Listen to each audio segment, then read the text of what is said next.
Yeah, totally. That's awesome. Well, welcome on to the Accent Training Podcast, Megan. We've just been having, a nice chat, and I've been able to check out some of your own stuff online, and you've got like a lot of really helpful stuff for people trying to develop, conversational English skills. So, yeah, welcome on, and tell us all about Thank yourself. you.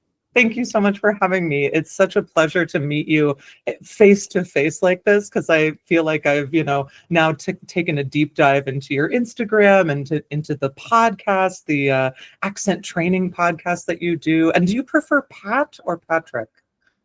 I go by both. I mean, like, I like Pat, but I mean, in the podcast I say Pat, but honestly, like Yeah. in real life, everyone calls me Patrick. But it's Oh, just I okay. had some students who started calling me Pat, and I was like, you know what, I like it. But Yeah, yeah. It's so either's good. sweet. Man, Yeah. and I love it on the podcast. You're like, I'm Pat, I'm your, and it's really sweet.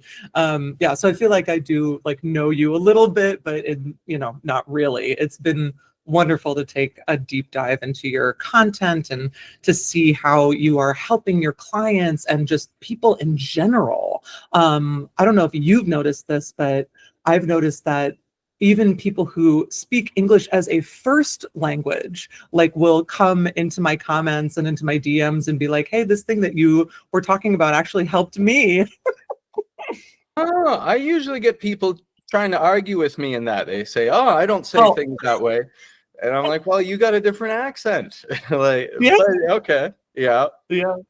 And I feel like, you being from Canada and I'm from America, like, they're both like really vast, like there's so much land, right? And so like there's all these different accents within America and also within Canada. I mean, you think about Quebecois, it's like it's Oh, French, but yeah. not. Yeah. Well, definitely when you've got like on the East Coast, there was, so much Irish immigration in like over, the course of 150 years or so, that especially on like in Nova Scotia and Newfoundland, like they talk like this kind of out there, especially in the rural areas up there, eh? And so Yes, it sounds like something at a South Park or something, but it's honestly how they talk. It sounds ridiculous, yeah. super But true. I Yes, mean, not yes. ridiculous. Maybe someone there's listening, but it sounds different from myself. It's a little more, maritime. Yeah. And so, I Yeah, mean, yeah. how do you help people, when it comes to this stuff? How do you like approaching things? Oh, wow, what a great question. The first thing that I want to do with all of my clients, because like you, my clients most of them are in corporate America, they're in tech, they're in some sort of job where they're desiring to move up. So the first thing I ask them is, what are your biggest struggles with or when speaking English? Are there specific sentences or jargon that your company uses that we need to address, like first and foremost. And then after that, it's more about addressing exactly where they're placing some of their language. So my ideal clients are Asian speakers, so Mandarin, Korean, Japanese, those languages are the most or the most that I work with, or people who speak those languages. There we go.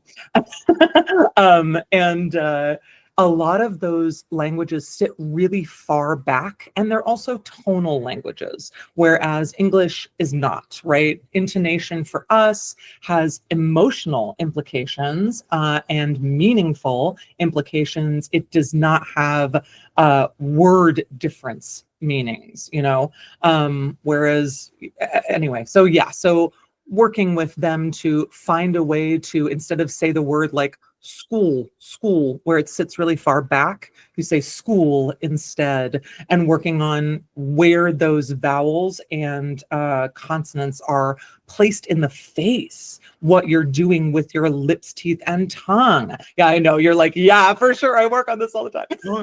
No, I got some questions for you here. So I Mostly myself. I work with people from Romance languages, like Hmm. Spanish is, I live in Mexico. I speak Spanish, and so I'm like most familiar with the difficulties there. And Hmm. people from India, I've had a lot of success, like, definitely with them, and Russian speakers as well.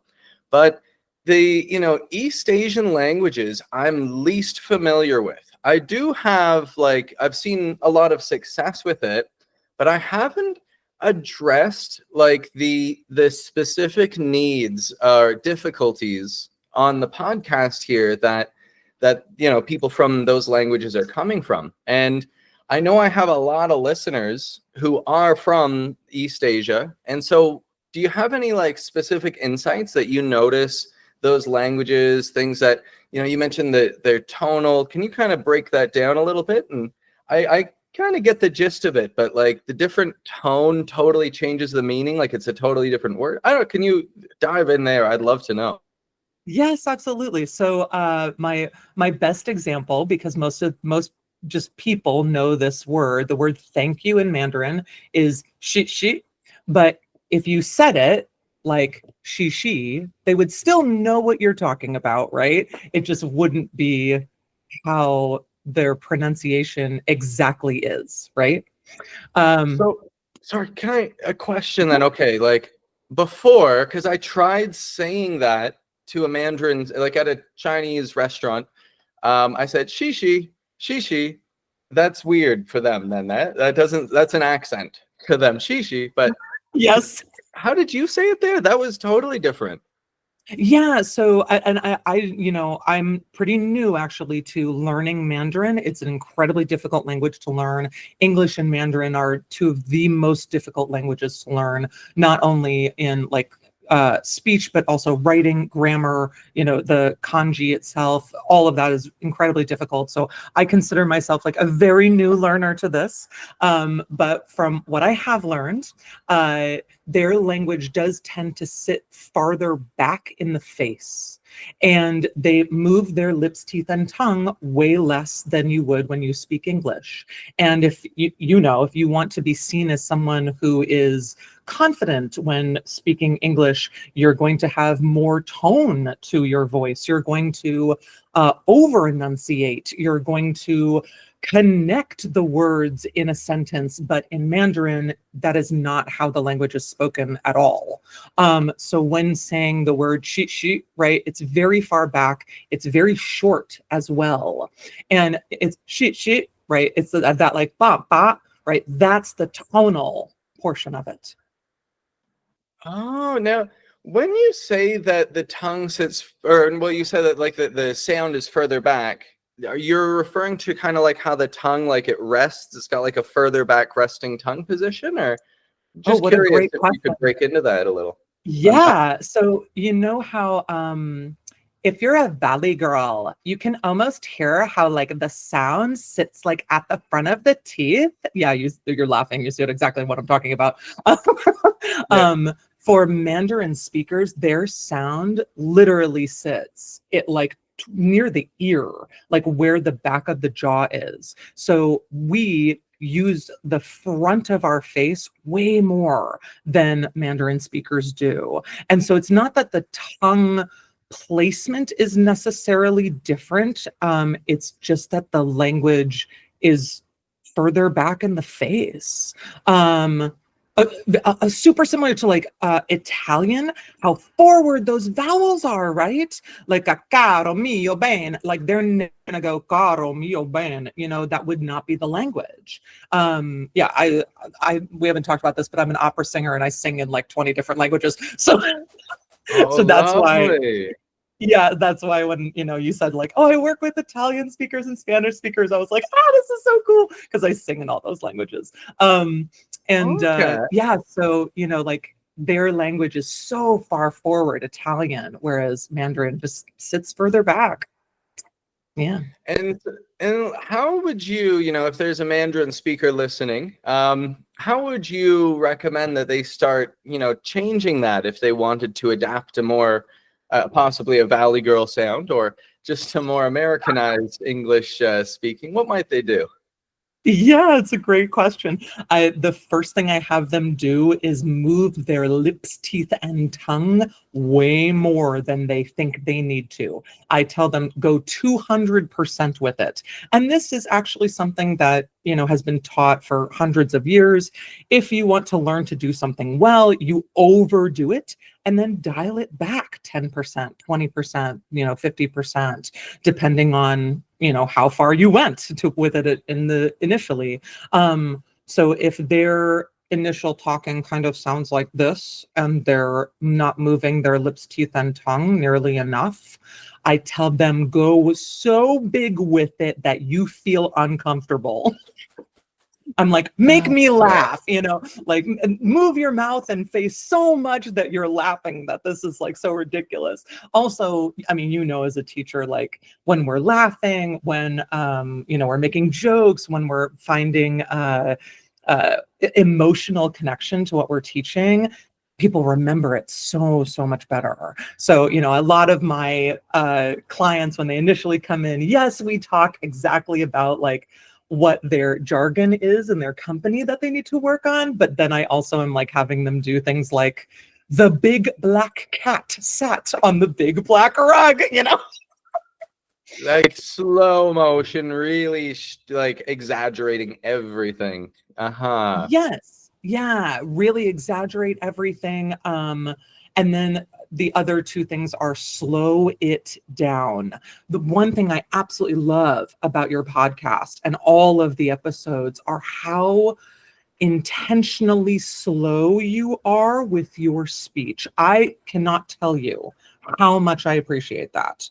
And I'm sure all of your listeners do as well. It's so important, especially when trying to learn a new language, that you do speak more slowly. And then the third big thing is you have to connect all the words. In English, the Romance languages tend to do this already, but Mandarin, Korean, and Japanese are completely the opposite. They break everything up. Very similar to the word thank you, right? It's short. Everything is short and disconnected. Yeah. Shit. Like you're pausing, whereas when I said it to this gentleman, I was saying she. Like it sounded so probably like I'm just mushing the words together. It would have sounded like, but she. So every syllable is kind of like well defined there. Like Yeah, I don't know that every syllable, but it's certainly in that word, yes. Yes, but that language, because it is tonal and the different pitch intonations have meaning, they do tend to speak more, I'm going to use a musical word, staccato. Yeah, their languages are much more staccato, which is this like short and disconnected, right? Whereas English is exactly the opposite. It's legato, it's smoothly connected. We don't break up our words like this. That makes us sound like we are AI. Yes, that's so true. It's like you're trying to, like get every word perfect for someone to understand you, but that becomes annoying and even confusing as a listener because there's no, contrast in your emphasis or anything. 100%. Oh, wow. And so, yeah, connecting speech, if that's something that, again, a typical Japanese, Korean, Mandarin speaker isn't, they just don't have that habit and they wouldn't think to do it because they don't realize it exists. Yeah. How do you like what do you typically do to kind of introduce that? Because that's, again, like you said, what was the word now? I'm not familiar with music terminology, but what was the legato or something? What was the word there? I love that one. Yes. Yeah, it's an Italian word meaning smoothly connected. And we use it all the time in music. You'll see it everywhere. Legato, or if you want to, say it like a Valley girl, legato. That's probably more how I get legato. Yeah, exactly. Yeah. And how do you help bring in that legato flow of things? Yeah, what do you like to do for that? What a great question. The first thing I have them do is pick a sentence like, we can use the big black cat thing since my cat is literally sitting next to me. This is Zappa. Yes, he joins me on Oh, almost hello every. there, Zappa. Oh, she's taking a nap, or he. Oh, it's Yeah. Frank Zappa cat version. Yes, yes, exactly. That's where I know the Valley Girl sound from. That Valley Girl. Yeah. Yeah. Oh, I love Frank Zappa. Oh yeah. Oh, you're so funny. I love that. So what I'll have them do is elongate each vowel inside of the sentence. So I'm just going to use half of it for now. The big black cat, like that. So that they're finding the vowel placement. And then also, if you noticed, one thing I teach them to do is to like go up and down with their pitch so that their pitch is no longer connected to the meaning of the word. Oh, It's like you make them fix up like you can kind of kill two birds with one stone there, and that's cool. yes. Yes. Yeah. And then a whole other part of the course that I have is there's a whole module on what words you stress or accent in a sentence makes a difference in the meaning of the sentence. And my favorite um, uh, this is actually an acting exercise, but it's such a good one for this, is I didn't mean to hit her. I didn't mean to hit her. I didn't mean to hit her, right? So where you Yeah. accent or stress in the sentence makes a difference in the meaning for English, whereas again, in those Asian languages, it is not like that at all. Yeah, like the words are like the logical part of it, and then the emphasis, that's the reason, the emotion there. And you're right, it's not that the word meaning's changing, but the thought that you're conveying. Yes, the emotion behind it, the intention. Yeah, the meaning. Exactly. Yeah. Okay. And so is that difficulty, is that kind of like, more unique to Mandarin, or would you find like Cantonese, Korean speakers, or, many languages, now I can't think of them all. But Yeah. would you find that they have the similar difficulties? Oh, yes, for the most part. Yeah, Taiwanese. Yes, I do find that almost all Asian languages have this issue, actually, including people who are from India and who speak Hindi, like that they also have that same, like, their intonation kind of goes up and down, and it doesn't necessarily have to do with the stress and the meaning of the sentence. Yeah. I've even had people, maybe they're even listening to this podcast right now, but they've told me that like they've been fired from jobs Yes. because there was this one gentleman, he spoke Kannada, which is like a southern Indian language, but similar, patterns to other, Sanskrit languages. And he was telling me how he was leading a team, an American team, and he got first demoted because they just didn't respect him. And a Oh, big part of it, I know, right? My heart really goes out to him, but he knows I'm trying to help this guy out in good. in other ways. And and then he ended up losing his job, unfortunately, in the long run. But what I'm getting at is that a part of it was that I believe that his issue was he wasn't projecting confidence in his voice, and because of the difference of like the structures that he's naturally using for intonation or for stress, it's going to come across as either confusing your listener or possibly aggressive, or like if it comes across as a little bit abrasive, like that's going to upset your team. They're not going to work well with you. So it's Yes. and- Oh, yeah, and all of, as painful. you're saying, all the information was correct, the words were perfect, but he just didn't know the patterns to communicate them. Yeah. Yes, and that's something else that my course goes through a lot of. Again, there's a whole module on um, your tone of voice actually makes a big difference in how people perceive you. So it's not just this like, okay, yeah, the vowels have to be correct and also the consonants. And then like there's the difference between like, do you want to sound really formal and like overdo the plosive consonants and really spit them all out? Or are you having a casual conversation? And so your consonants may be more dentalized, right? Then there's this whole aspect of, do I want to portray authority? If I do, I might actually raise my tone and speak higher in my voice and with less warmth to the tone, right? I almost sound angry when I sound like that, right? Yeah.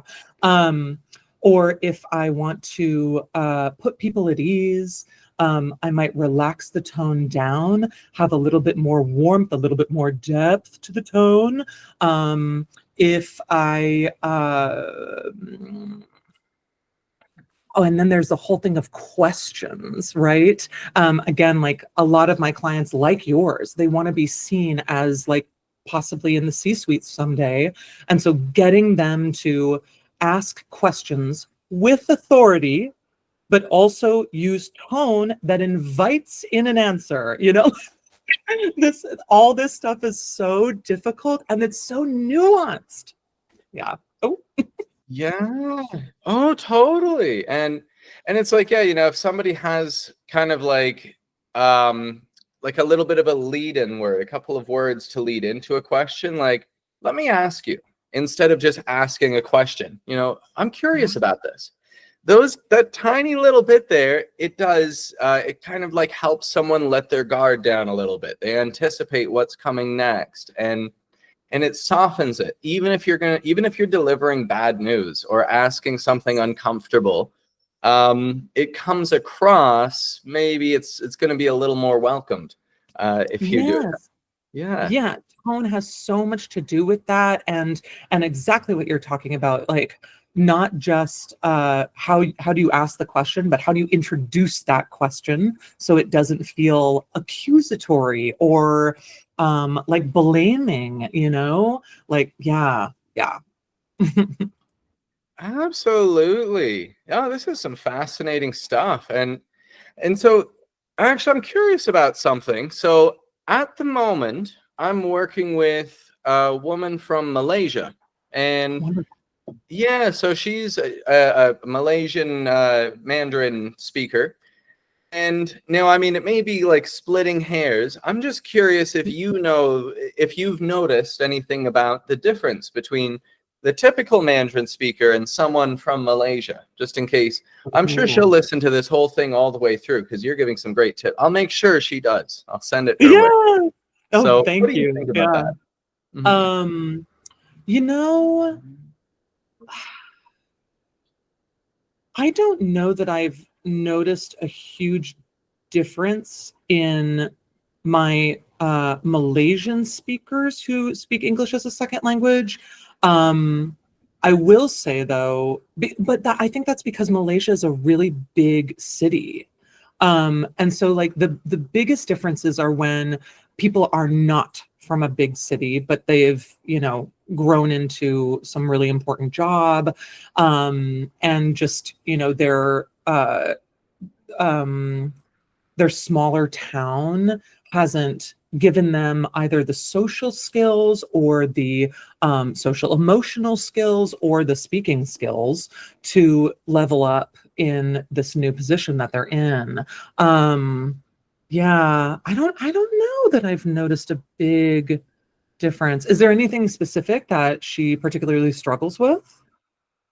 Oh, well, actually, you kind of already covered largely what she struggles with, connecting speech. A little bit of definitely bringing things forward a little bit more, stretching out vowel sounds, and what else? Oh, well, and emphasis, just getting that clear stress up and just contrasting the words. But I Yeah. guess we've kind of already covered a lot of that. Well, So yeah, one that's other been pretty thing good. that I've noticed in my Asian language speakers is they have had usually enough ESL or Language Institute classes, right, to just be dangerous enough, with the language. And what I mean by that is they think that stress in a word, or stress in a syllable in a single word, means that it always has to go up. But in fact, sometimes it's better to make that stress go down in a stressed syllable, because a lot of us, when we speak, we actually run out of air at the end of our sentences, and then we end up going into the vocal fry. So I don't know if you've ever heard this from her, but again, I think it's actually because the language sits so far back in the face that it's much easier to go down to this sound of the vocal fry. And this just happens when that sound happens when we run out of air. So I often teach my clients, like, take deep breaths before you start to talk. And then when you have a comma or a period at the end of a sentence or in the middle of a sentence, pause and breathe, so that they're not ending each stress in each word on the vocal fry, or they're not ending up in the vocal fry every time they end a sentence. And also teaching them that idea of, like, the stress in the word doesn't always have to go up, so that they're learning to use that lower pitch in their voice, but it's not the vocal fry pitch. Oh, yeah, like the power, putting that air in there, that Yes. is such an asset to people's development speaking. Do you have you heard of a guy named Wim Hof? You ever heard of this guy? Wim Ooh, I Hof. feel like I've heard this name before, but I can't place it. Tell me more. Okay. You're going to want to check this out and even experience this yourself, and you're going to feel good. So he has this breathing exercise. Oh, this is the guy with the breathing. Yes, I remember now. Yes, yes, That's yes. the breathing guy, the Dutch guy. Yeah. Mhm. I since maybe August. Well, I guess no, August was pretty slow. So since September, anyway, I've been implementing that with everybody that I'm working with, and I would at first tell people, okay, do this between classes. The best time to do it is in the morning on an empty stomach. And I don't know why an empty stomach, that's just what he says. But in the morning, it's because it really wakes you up. It does produce like some of the stress hormones. You have a brief stress response in your body with these long breath holds, but that puts your brain into action. And so putting yourself through that, it's a very powerful exercise. And the benefit is that it changes people's breathing habits by growing their lungs a little bit, and it helps them start to engage with the diaphragm a little more. As you know, in opera, that's where a lot of that's coming from, right? And so the same thing goes with speaking. Like, I'm speaking from the diaphragm right now. If I were speaking more from the throat, it's kind of here. And my brain automatically goes to a bit of a Mexican accent, but that's just what I'm surrounded by here. Yeah, But right. Yeah. it's not on purpose. Sorry, not trying to upset any Mexicans listening, but that's what I come up with. But when I put it down here, it's a lot, more podcaster sounding. And so that's something I've got actually a podcast episode coming out pretty soon that's going to be covering that. But anyway, it's something, point your students in that direction. Like, there are some great, 11-minute YouTube videos for it, and they'll feel really good, especially if they go to the gym or go for a walk afterwards. It's a great, really energizes your whole body. Yes. It's interesting. You said Wim Hof, and I was like, I feel like I know this name. And then, of course, as soon as you said, yeah, he's the breathing guy, I was like, oh yeah, duh. I I haven't used a lot of his methods, so thank you so much for reminding me that I should go and do this. And absolutely, I will send my coaching clients to him as well. we use so many more of like the singer breathing techniques that I forget that like there are all these other like amazing breathing techniques out there that have nothing to do with singing. So, yeah. Oh, and now I would be curious because for me, I don't want to get blinders on or whatever, thinking that also that this is the only way. I'd be curious. Do you have any breathing techniques you might even be able to walk me through now that our listeners About could 5 even? million of them. Yeah, let's do Okay, one right now. That's let's one of hear my your favorites. favorite. Oh yeah. Yeah, so this is called 6-3-12-3, and this is a multi usable exercise. It's got multiple reasons why you should use it. One is the deep breath in. One is holding the breath. So let me just explain it before I continue on telling you why this is important. So you're going to breathe in for 6 counts. You hold for 3. You breathe out for 12, and then hold for 3 again. And I will walk you through it in just a moment, how I do it with my clients. But that idea of when you breathe in for 6 counts, you want to try and fill your body with as much air as you can while still breathing for the full 6 counts. You can't stop after, number 5, right? And then the 12 counts, you want to try and breathe all the air out of your body. So holding your body with no air in it teaches your brain you're not going to die because you do not have air in your lungs. Your cells are filled with oxygen. That's what your lungs are there for. They're there to take in oxygen to then put it into your blood cells and into the rest of your body. The other thing that this is fantastic for is right before my clients go to do a presentation or a sales pitch, or if they're leading a team meeting, I tell them to do this like 3 to 5 times before they step in front of humans. This exercise is also a meditation technique, and it's there to help your body remember, stay present, stay in the moment. You will be okay.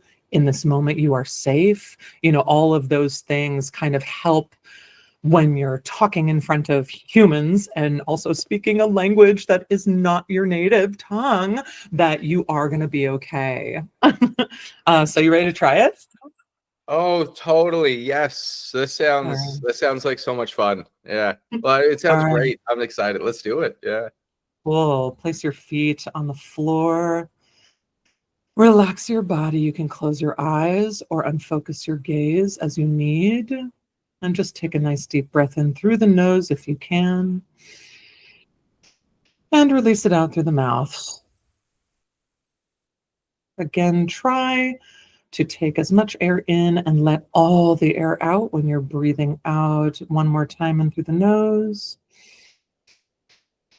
and out through the mouth. Great. So you're going to breathe in for 6 counts, hold for 3, out for 12, and hold for 3 again. And we'll do this a few times with different rhythms. So here we go. In for 6. 1, 2, 3, 4, 5, 6. Hold for 3. 1, 2, 3. Out for 12. 1, 2, 3, 4, 5, 6, 7, 8, 9, 10, 11, 12. Hold for 3. 1, 2, 3. In for 6. 1, 2, 3, 4, 5, 6. Hold for 3. 1, 2, 3. Out for 12. 1, 2, 3, 4, 5, 6, 7, 8, 9, 10, 11, 12. Hold for 3. 1, 2, 3. In for 6. 1, 2, 3, 4, 5, 6. Hold for 3. 1, 2, 3. Out. 1, 2, 3, 4, 5, 6, 7, 8, 9, 10, 11, 12. Hold. 1, 2, 3. In. 1, 2, 3, 4, 5, 6. Hold. 1, 2, 3. Out. 1, 2, 3, 4, 5, 6, 7, 8, 9, 10, 11, 12. Hold. 1, 2, 3. And breathe normally. And you're welcome to open your eyes and come back into the room anytime. That was awesome. Oh my God. Do you have like that like recorded or anything that you share with people or anything like that? Yes, I have a bunch of these actually. Yeah, all of my clients Good. get these in the course. Oh, good. Yeah. And actually, I have some that are like on Instagram and TikTok and YouTube and stuff too. And in fact, I'll go and look and make sure that they're actually on there because Instagram's like likes the short form Yeah. content. Yeah. Yeah, you got to keep it short on there. That's for sure. But but that seems like that's very realistic, and I don't know. I've come up with something similar. Well, I've come up with like a condensed Wim Hof breathing thing, which Oh. it's more of a hyperventilation Yes, kind of. yes, yes. Yeah, like That's 15. really helpful for exactly what you were talking about before, waking up the brain, waking up the body, like getting the juices flowing, to use an idiom. Yes, exactly. And yeah, what I do is I guess probably similar to you, like I'll send it to people and well to clients and I'll say do this as a warm up before our session. Like just give this 4 minutes. And then there's some quick little vowel pronunciation exercises with that. But it's very powerful. Yes. Just it's amazing what just oxygen does for you, right? And It's incredible. Like it's so funny. I tell my clients all the time, like, breathe more deeply because when you do, you're filling your brain with oxygen. When our brain gets more oxygen, it performs so much better. It's just like water. Our body needs water. Yeah. yeah, no, yeah, those short, shallow breaths are like it's like you're working on minimum capacity kind of thing when you're just getting short, shallow breaths. But deep breaths, like if someone's going in to give a presentation of any sort and your heart rate starts going up a little bit, and if you're in that rhythm of short, shallow breaths, I don't know. I remember before I had a difficulty. I used to work. Have you heard of Saks Fifth Avenue? You know that Oh, store? yeah. Yeah, nice, fancy, hoity-toity Mhm. type place. And the one in Toronto, I worked the internal investigations and asset protection stuff. It was a lot of fun, chasing people around, stealing Chanel purses and whatnot, Oh. and or perfumes rather.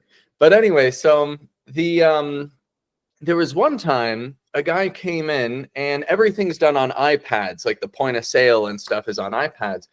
And the guy just came in and he ripped the iPad right off of the cord and just starts walking out. And I was panicking.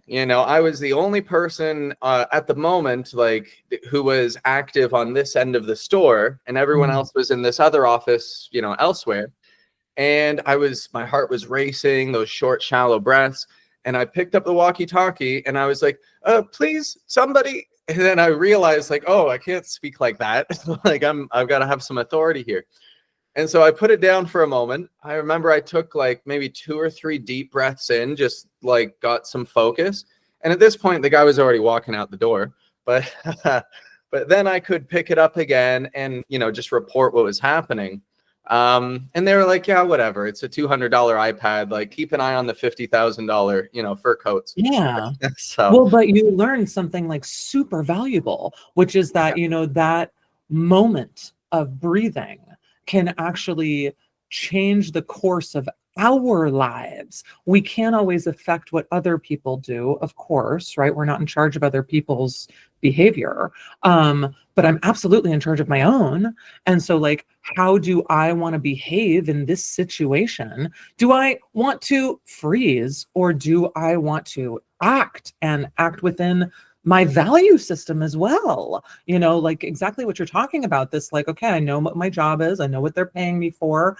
I would like to do it with some authority and I want to help people. Yeah. well, exactly. And then also, how could I expect the rest of the team to take me seriously if I'm panicking over the microphone? Who 100%. Yeah, exactly. I would never have credibility with them again. And that's I think it's really cool, that, like, I guess that experience that just popped into my head now as we're chatting, but I should probably elaborate that in another episode, maybe elaborate on that a little more. Make some Yes. good content about that. But the point is Yes. that's it's not a nice, thought, like people are going to judge you based on how you sound, but that is the reality of it. And that's exactly, what I experienced there, and that's what somebody experiences when they're a little shaky and they got to go in front of the CEO or the board of directors or something and give a presentation. Take a breath first, get your Yes. thoughts together.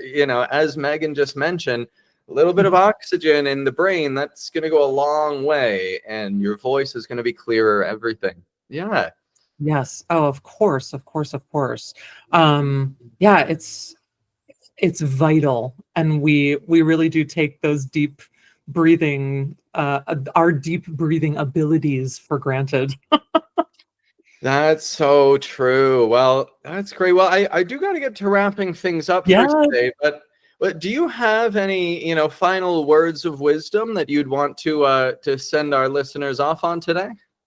Uh, keep doing what you're doing. You guys got this. You're in the right place. You're here with Patrick. You're here with me. We've got you. You've got you. You're going to do this way better just by even listening to the podcast, listening to our content, than you would, going it alone. So I applaud you for learning a new language. I always say this, that people who know more than one language are incredibly intelligent, and it is super true because it's hard to do. So keep at it, keep doing what you're doing. And I'm Megan Gillespie. Thank you so much for having me on. And yeah, you can find me on Instagram and TikTok, YouTube, and on my website at Conversational English Pro and conversationalenglishpro.com. So thank you so much again for having me. I really appreciate your time. It's been a It was pleasure. a real pleasure. And just to be sure, it's the same across all those platforms, Conversational English Pro. You got it. That's it. Awesome. And it'll be a nice fade out.